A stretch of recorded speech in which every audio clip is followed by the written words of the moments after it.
Hi again, everyone. Gary Digital Williams here on the Box on the Beltway Podcast Network. The Box on the Beltway Podcast Network is brought to you, as always, on Spreaker, Stitcher, iHeartRadio.com. We're on TuneIn. We're on Podcast Addict, Castbox. We're also on many other boxing podcast networks that you can hear our show. A number of podcast outlets you can hear our show on the Box on Beltway, Google Podcasts as well, Spotify as well. So we have a lot of things going on this week. We have 2 weeks worth of recaps. We were off last week, so we got 2 weeks worth of recaps that we're going to talk about. We're also going to talk about our two Beltway boxers who are, you don't want to call them amateurs because really they're pros now, but they are competing in the Olympics, and we're going to give an update on how they're doing so far. And we're going to preview the August schedule, which will be a kind of interesting one. And so that was interesting with how we actually have one championship bout that's on that schedule this month. So we'll talk about that as well. Boxing on Beltway Podcast Network brought to you as always by Real Time Pain Relief. From boxers to ballerinas, for shoulder pain to muscle strain, everything in between, Boxing Along the Beltway recommends Real Time Pain Relief, the natural, plant-based, safe, fast, effective ointment.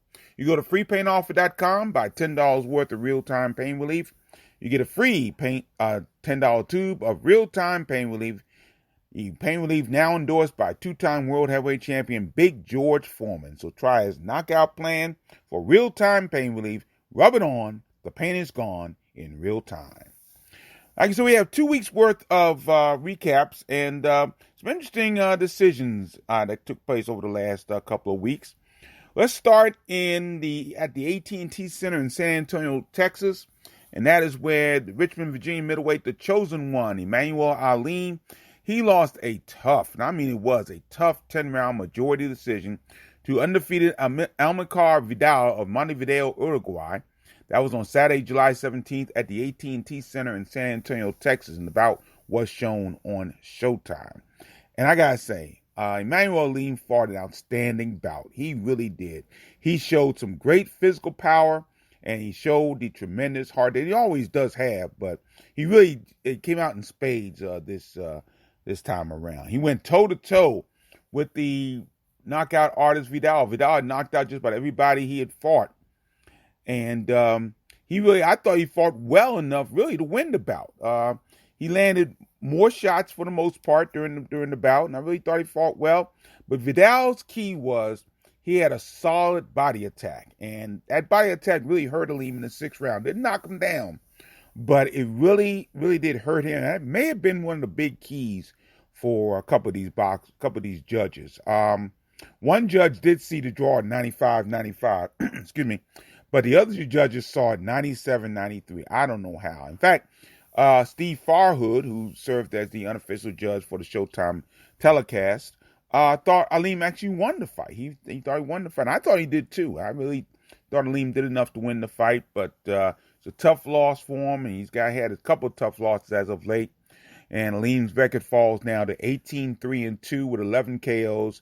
Vidal is now 13-0 with 11 KOs, and this is one of only the second bout that Vidal has gone the distance in. So tough loss for Emmanuel Aleem, but I thought he fought extremely well. No question about that.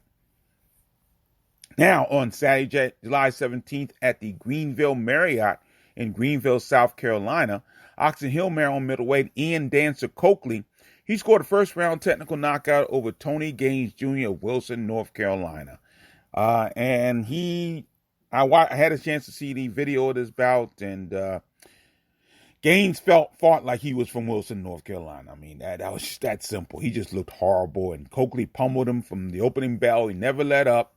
Gaines offered no resistance. He really did look like Fred Flintstone, Barney Rubble when they fight each other, when they get mad and fight each other. They look like, bouncing up and down on that. It looked terrible.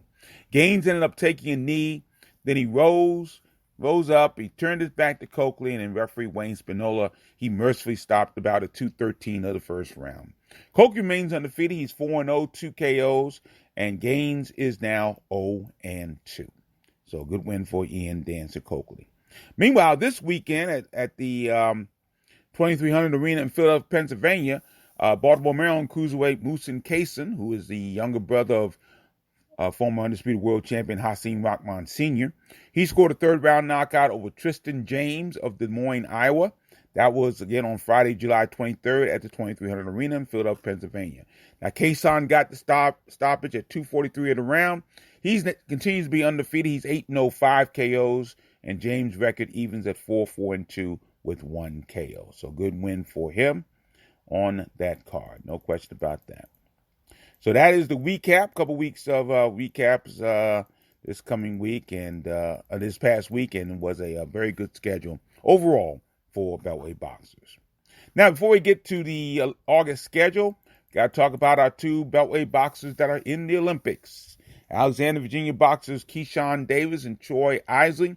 They won their opening contest at the Tokyo Olympics in Tokyo, Japan. The Davis competing at lightweight, he won a unanimous decision over Enrico La Cruz of the Netherlands. Meanwhile, Isley, middleweight, also won a unanimous decision, 5-0, over Vitaly Bondarenka of Belarus. So far, after 3 days of competition, the United States doing very well as a whole. They are 5-1 after first 3 days of competition. So we just have to keep following what Keyshawn and Troy do. They're trying to be the first medalist for the Beltway in quite some time. First medalist overall since Clarence Vincent won a bronze medal in the 2000 games in Sydney. And they're trying to be the first gold medalist since Andrew Maynard in 1988 in Seoul, Korea. So we'll just wish them well all the way through.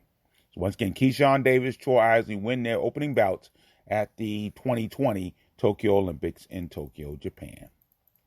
Now let's go to the August Beltway boxing schedule. It continues to feature young talent, but it also has one boxer on this card, on this schedule, who is competing for an interim world title. So as of right now, here is the schedule. Let's start on Saturday, August 7th at the 2300 Arena in Philadelphia, Pennsylvania. And this will be actually a Jeter Promotions card, Tony and Christian Jeter.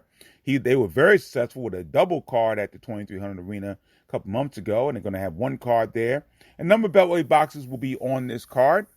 They're all looking for opponents, though, so we don't have any opponents for them as of yet. But Gwen Oak, Maryland lightweight, Brandon the Hitter Chambers. He's 4-1, 2 KOs. He's coming off a third-round TKO win over Jonathan Gray on April 24th at the 2300 Arena. He'll be on this card, along with Cockeysville, Maryland super middleweight A.J. Williams. He's 3-1 with 2 KOs, turning the action for the first time since February of 2020. His last bout, he won by third-round knockout over Michael Brock Willis. That was in Hanover, Maryland, at the Maryland Live Casino in Hanover, Maryland. So Brandon Hitter Chambers, A.J. Williams, and also Fordsville, Maryland, super flyweight Jakeem Hutcherson. He's also slated for this card. He won his pro debut with a 4-round unanimous decision win over Jeffrey Williams. That was on April 24th as well at the 2300 Arena. And Baltimore, Maryland super lightweight Evan Harker looked to win his first bout on this card. He actually lost his pro debut at the 2300 Arena on April 24th by a 4-round unanimous decision to Joshua Clark. And once again, all the locals looking for opponents on this card. Now, the main event on this card will be a 6-round contest between Michael Lee of Orange, New Jersey. He's 8-1, 6 KOs, taking on Romain Thomas of Brooklyn, New York, by way of France. He's 8-3 with 1 KO. So that'll be on Saturday, August the 7th at the 2300 Arena. This will be a Jeter Promotions card coming up there at the 2300 Arena. Also on Saturday, August 7th, in Rock Hill, South Carolina, Frederick, Maryland cruiserweight Larry Hitman Pryor. He'll be in a 6-round contest against undefeated Craig Parker of Las Vegas, Nevada. Pryor is 14-24 with 8 KOs, and he looks to bounce back from a third-round knockout loss to Atif Obleton. That'll be on May 29th in Carson, California. Now, it might be a tough order, however, for Pryor, because Parker record is perfect. He's 10-0, all 10 of his wins by knockout. His most recent knockout came on February 6th. He knocked out Alexis Eduardo Olmos in the second round in Chihuahua, Mexico. So that will be on Saturday, August 7th in Rock Hill, South Carolina. Larry Hitman Pryor taking on undefeated Craig Parker. That'll be in a 6-round contest there. So that is Saturday, August the 7th. Now let's move to Saturday, August the 14th, because this will be probably the bout of the month. And this month will be a very interesting bout for Antonio Another Russell, now living in Washington, D.C. by way of Capitol Heights, Maryland. He's a bantamweight. He's going to try for his first world title, as he battles Emmanuel Rodriguez of Vega Baja, Puerto Rico, and that'll be for the interim WBA bantamweight title. Now, Russell is 18-0, 12 KOs. He's ranked number 2 in the world by the WBA, coming off a seventh round technical decision win over Juan Carlos Payano on December 19th in Uncasville, Connecticut, at Mohegan Sun. Now, Rodriguez is 19-2. He's with 12 KOs. He's ranked 7th in the world by the WBA. And his last bout, he lost a 12th round split decision to Remart Gaballo for this very same title, the interim WBA bantamweight title. And that was actually on the same card as Antonio Russell's bout at the Mohegan Sun in Uncasville, Connecticut. And that was on December 19th. So this bout is scheduled to be part of a triple header that's going to be televised on Showtime. That'll be on Saturday, August the 14th at the Dignity Health Sports Park in Carson, California. Antonio Russell going after the interim WBA bantamweight title, taking on Emmanuel Rodriguez. And I like the way Antonio Russell has been moved in his career. I mean, he hasn't taken the fast track like Antoine has, and he hasn't gotten to the point where his brother Gary Russell Jr. is, WBC featherweight champion, but he's gone very steady, not a whole lot of fanfare, and he has accomplished a lot. And we'll see if he can go over the hump and try to win his first title. That fight, once again, it's for the interim WBA bantamweight title. Now, Saturday, August 14th, this will be at the World Congress Center in Atlanta, Georgia. The Rockman brothers of Baltimore, Maryland, they're slated to be on this card in 6-round bouts. They're scheduled to be on a card a couple weeks ago, but I guess they got taken off that card to be on this card. So that'll be once again Saturday, August 14th at the World Congress Center in Atlanta, Georgia. Now, heavyweight Hasim Gold-Blooded Rockman Jr., he'll take on Nathan Bedwell of Jackson, Tennessee. Both of these bouts, by the way, scheduled for 6 rounds. Rockman Jr., 11-0, 5 KOs. He last fought on June 4th, won a 6-round majority decision over Mario Rodriguez Juarez in Matamoros, Mexico. Bedwell is 5-17-1, 4 KOs. He hasn't fought since June of 2019. He lost a 6-round unanimous decision to Cody Sheffield in Tunica, Mississippi. So that'll be on Saturday, August the 14th at the World Congress Center in Atlanta, Georgia.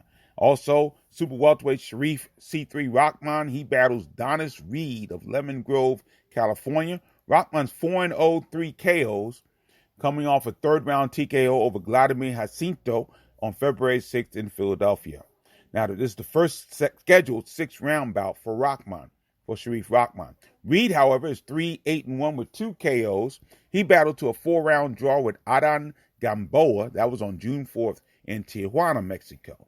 So the Rockman brothers are going to be on this card, both in 6-round bouts. Now, there are other Beltway boxers scheduled to be on this card as well. This card will also mark the return of Oxon Hill, Maryland super lightweight Anthony Peterson. And he'll be in a 6-round bout against an opponent to be named. Peterson is 37-1-1, 24 KOs. He hasn't fought since March of 2019 when he fought a 10-round split decision draw with Algenis Mendez. That was at the MGM National Harbor Casino in Oxon Hill, Maryland. So Peterson's looking for an opponent for this bout, and let's see if he can get his career back on track again. I mean, he hadn't been off track, just taking so much time in between bouts. Just hopefully he can get himself and keep himself going this time around. So Anthony Peterson scheduled for a 6-round bout on this card in Atlanta, Georgia. Also scheduled to be on this card is District Heights, Maryland super featherweight Ronaldo Misunderstood Gaines. He'll be in a 6-round bout against Nathan Benechu of Puebla, Mexico, by way of France. Gaines is 10-2, 3 KOs. He last fought in May of 2019 when he won a 4-round unanimous decision over Eduardo Melendez. That was at the Entertainment Sports Arena in Washington, D.C. Benechu is 2-5, 2 KOs. He's looking to break a 5-bout losing streak. One of his first 2 bouts has lost his last 5. So that'll be at the World Congress Center in Atlanta, Georgia on Saturday, August 14th. Now, Georgia will be a little busy as far as boxing is concerned because on that same day at the Cosmopolitan Lounge in Decatur, Georgia, Baltimore, Maryland middleweight Lorenzo Truck Simpson is slated for an 8-round encounter with Manny Shake 'em Up Woods of St. Petersburg, Florida. Simpson is 9-0, 5 KOs, coming off an 8-round unanimous decision over Sonny Duversonet. That was on October 9th in Las Vegas, Nevada. Meanwhile, Woods is 17-12-1, 6 KOs. He'll face a Beltway boxer for the second straight time. Woods lost by 7th-round TKO to Alantez Fox in his last outing on June 27th in Minneapolis, Minnesota. So Lorenzo Truck Simpson back in action in this 8-round encounter with Manny Shake 'em Up Woods in St. Petersburg, Florida. Also in this card will be Upper Marlboro, Maryland super lightweight Stacy Selby. He's looking for an opponent on this card. Selby 3-0, all 3 of his wins by knockout. He last fought on June 26th in Atlanta, Georgia, scored a 3rd-round TKO over William Parra Smith. So that'll be on Saturday, August 14th, Cosmopolitan Lounge in Decatur, Georgia. Baltimore, Maryland middleweight Lorenzo Truck Simpson and Stacy Selby of Upper Marlboro. They are actually scheduled to be on this card. Stacy Selby is looking for an opponent. Then on Saturday, August 21st, this will be somewhere in Columbus, Ohio. Baltimore, Maryland cruiserweight Slick Nick Kisner scheduled for a 10-round bout against undefeated Alante Bam Bam Green of Cleveland, Ohio. Now, this bout is scheduled for Green's USBC cruiserweight title and the vacant USBA cruiserweight championship. Kisner's 22-5-1, 6 KOs. He's coming off a 10-round unanimous decision win over Sam Crossett. That was in February of 2020 at the Maryland Live in Hanover, Maryland, and that was for the Maryland State Cruiserweight title. So Slick Nick Kisner is the Maryland State Cruiserweight champion.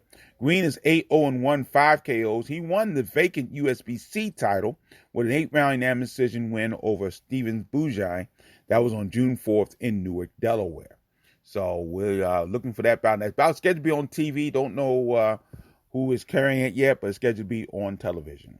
Now, there's supposed to be another bout on this schedule. Saturday, August 14th, I believe it's going to be in Las Vegas, and that was supposed to be the undisputed female super middleweight championship between Franchon Cruz de Zern of Baltimore and Erin Katarus of Sweden. However, the main event on that card, which features Teofimo Lopez, that bout has been canceled. I should say it's been postponed. So I don't know if the whole card's postponed or just that bout. I believe one of the two combatants had COVID. I'm not sure. But suffice to say, it looks like that whole card has been postponed. So I don't know whether or not that the bout between Katarus and Cruz de Zern is going to take place. We'll keep you posted on that. And we can also tell you, folks, that there will be live pro boxing coming in the next few weeks. September looks to be the month. I believe there's a card coming up September the 7th at the Entertainment Sports Arena, scheduled to feature Dusty Hernandez Harrison, as well as Damon Nicholson, scheduled to be on that card as well. And I just got word of a card that's going to be September 25th, and that will be at the Dulles Sportsplex in Virginia. So looking for that as well. So there's going to be some boxing coming up in the very near future live here in the Beltway. So we're going to keep you posted as we get closer and closer to those bouts. But so again, a short podcast this week. Just want to give you some updates, what's going on. And we're going to continue to follow, of course, the Olympic trials of Keyshawn Davis, not the Olympic trials, but the Olympic bouts, I should say, of Keyshawn Davis and Troy Isley, and give you all the latest updates here on the Beltway boxing scene, I should say. Boxing on Beltway Podcast Network brought to you by Real Time Pain Relief. You go to freepainoffer.com, buy $10 worth of Real Time Pain Relief, you get a free $10 tube of Real Time Pain Relief, the official pain relief endorsed by two-time world heavyweight champion Big George Foreman. So try his knockout formula for real-time pain relief. Rub it on. The pain is gone in real time. I'm Gary Digital Williams. Thanks for joining us, everybody. Very short podcast. Just want to give you the updates. See you again. We'll talk to you again. Give you some more updates on the Beltway boxing scene. Until then, thanks for joining us. And always remember, keep supporting the best boxing in the world. The boxing along the Beltway. Thanks for listening. Take care.